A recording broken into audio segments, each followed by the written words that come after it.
नमस्कार. आज आपण बोलणार आहोत H3N2 इन्फ्लुएन्झाबद्दल. सध्या सगळीकडे याचीच चर्चा आहे. पण हा नक्की आहे तरी काय? कसा पसरतो? आणि सगळ्यात महत्त्वाचं, यापासून स्वतःला वाचवायचं कसं? चला तर मग या सगळ्या प्रश्नांची उत्तरं अगदी सोप्या भाषेत समजून घेऊया.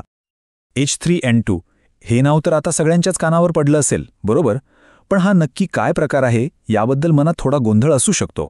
म्हणजे हा नेहमीचा सर्दी खोकला आहे की काहीतरी वेगळं?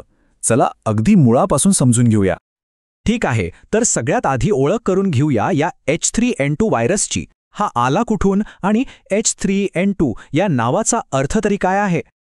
तर बघा, H3N2 हा काही एकदम नवीन किंवा अनोळखी व्हायरस नाहीये. उलट तो इन्फ्लुएन्झा ए नावाच्या व्हायरसच्या मोठ्या फॅमिलीचाच एक मेंबर आहे. हो, तोच व्हायरस जो दरवर्षी ऋतू बदलला की आपल्याला ताप, सर्दी, खोकला देऊन जातो. पण मग याला H3N2 असंच का म्हणतात? तर हे नाव थेट त्याच्या रचनेवरून म्हणजे त्याच्या स्ट्रक्चरवरून आलेले आहे. बघा, या व्हायरसच्या पृष्ठभागावर दोन खास प्रकारची प्रोटीन्स असतात. एक म्हणजे H हेमॅग्लुटिनिन आणि दुसरा N न्यूरामिनिडेज. आता या H आणि N चे पण वेगवेगळे प्रकार असतात. तर जेव्हा तिसऱ्या प्रकारचं H प्रोटीन आणि दुसऱ्या प्रकारचं N प्रोटीन एकत्र येतं तेव्हा त्या व्हायरसला ओळख मिळते H3N2 म्हणून.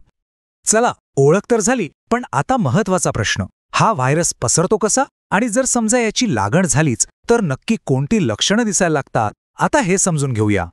याचा पसरण्याचा मुख्य मार्ग आहे ना, तो अगदी आपल्या नेहमीच्या सर्दीसारखाच आहे. म्हणजे बघा, जेव्हा एखादी इन्फेक्टेड व्यक्ती खोकते, शिंकते किंवा अगदी बोलते, तेव्हा तिच्या नाकातोंडातून जे बारीक थेंब बाहेर पडतात त्यातून हा व्हायरस हवेत पसरतो आणि मग तो श्वासावाटे दुसऱ्या व्यक्तीच्या शरीरात जातो. आणि फक्त एवढंच नाही, अजून एक मार्ग आहे. समजा हा व्हायरस एखाद्या पृष्ठभागावर म्हणजे टेबलवर, दाराच्या हँडलवर पडला असेल आणि तिथे कोणी हात लावला आणि तोच हात नंतर नकळतपणे आपल्या चेहऱ्याला, नाकाला, तोंडाला किंवा डोळ्यांना लावला गेला तरीही हा संसर्ग होऊ शकतो. आता लक्षणांबद्दल बोलायचं झालं तर यातली बरीचशी लक्षणं कॉमन फ्लू सारखीच आहेत. जसं की ताप येणं, थंडी वाजणं, खोकला, घसा दुखणं आणि अंगदुखी. पण एक गोष्ट जी यात प्रामुख्याने जाणवते तो म्हणजे प्रचंड थकवा.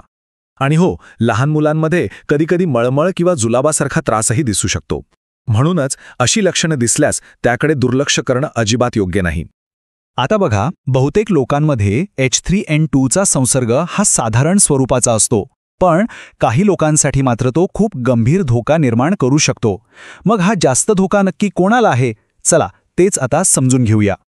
तर सगळ्यात जास्त धोका असतो लहान बाळांना आणि लहान मुलांना.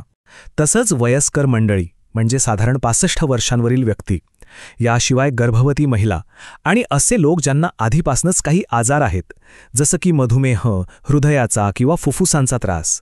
या सगळ्यांना जास्त काळजी घेणं गरजेचं आहे. कारण काय, तर या सगळ्यांची प्रतिकारशक्ती थोडी कमी असते. त्यामुळे आजार गंभीर होण्याची शक्यता वाढते.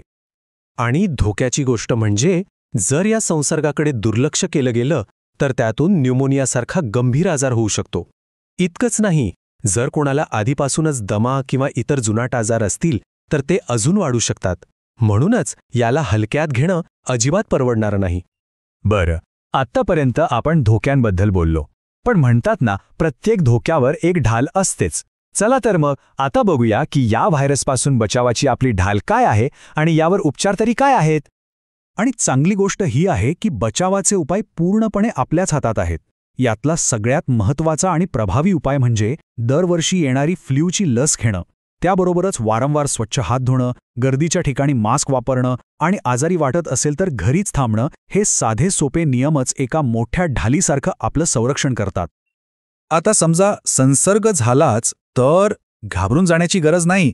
बहुतेक केसेसमध्ये भरपूर विश्रांती आणि भरपूर पाणी किंवा इतर द्रव पदार्थ घेतल्याने बरं वाटतं. ताप असेल तर तो नियंत्रणात ठेवण्यासाठी डॉक्टर पॅरासिटामॉलसारखं औषध देऊ शकतात. पण जर त्रास जास्तच वाढत असेल तर मात्र डॉक्टर अँटीव्हायरल औषधं सुरू करण्याचा निर्णय घेऊ शकतात. आणि या अँटीव्हायरल औषधांच्या बाबतीत ना, वेळ खूप महत्त्वाची आहे.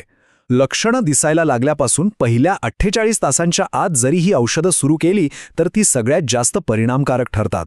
यामुळे होतं काय की आजाराची तीव्रता आणि आजारी राहण्याचा काळ हे दोन्ही कमी व्हायला मोठी मदत होते. तर ही होती H3N2 बद्दलची सगळी महत्त्वाची माहिती. एक गोष्ट नक्की आहे की बचावाचे उपाय आपल्या हातात आहेत आणि योग्य वेळी उपचार घेतल्यास यातून सहज बाहेर पडता येतं. पण जाता जाता एक प्रश्न मनात येतोच, व्हायरस तर सतत आपलं रूप बदलत असतात नाही का? मग या सतत बदलणाऱ्या धोक्यांना तोंड देण्यासाठी भविष्यात आपल्याला आणखी कोणत्या नवीन ढाली तयार कराव्या लागतील, हा विचार करण्यासारखा प्रश्न आहे.